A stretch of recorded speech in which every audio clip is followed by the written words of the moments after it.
Bend your knees. At dahil meron na nga skate ni Sachi, after class niya talaga nga naman, be. Para ba talaga siya na muna mabibidyo ngayon, no? Abay, be, ang tagal-tagal niya na kasi nagpapabili sa akin ng skates. Samantalang kami nakailang skates na. Dati kasi hindi ko alam kung bibilhan ko ba siya or not. Dahil nagdadalawang isip pa ako. Ay, bend your knees.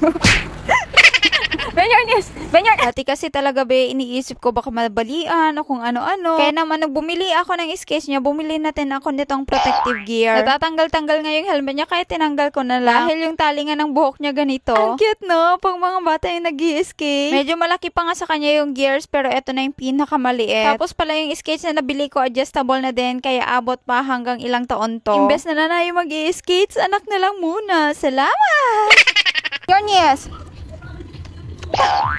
Abay, napasayo nga ang bata. Dahil nga may dumaan na tricycle na malakas ang tugtog. Kaya naman, for the dance.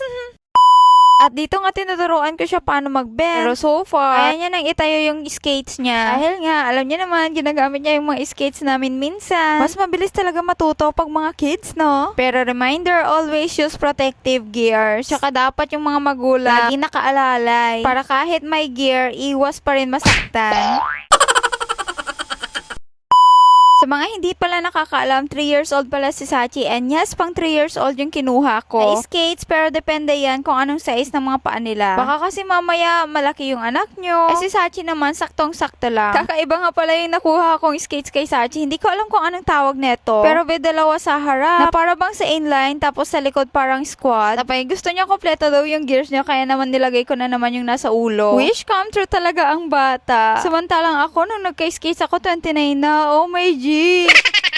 Buti pa talagang mga bata ngayon, no? At siguro, mga ilang araw, linggo, buwan na lilipas, magaling na din to. Enjoy the process lang. Enjoy yung mga tumbo moments. Yung halos hindi makalakad. Dahil nga nagpa-practice pa lang. Pero syempre, lahat naman ng to pagdadaanan. Kaya lagi kong sinasabi, no matter what your age is, pag gusto mo to at dream mo nung bata ka, heal your inner child, sabi nga nila.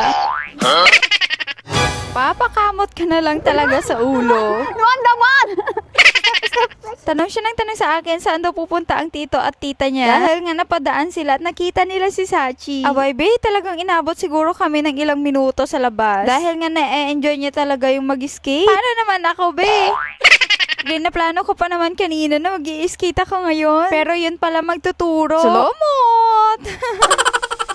And so far nga naman talaga, okay yung skates na nabili natin. Hindi siya yung plastic, lalo yung gulong niya. Nagro-roll siya ng maayos. Ang maganda dyan, meron na siyang light up wheels. Konting turo-turo lang kay Sachi at siguradong tututunan niya din to gaya natin. Lalo na mga bata ngayon, be, mas mabilis na silang turuan.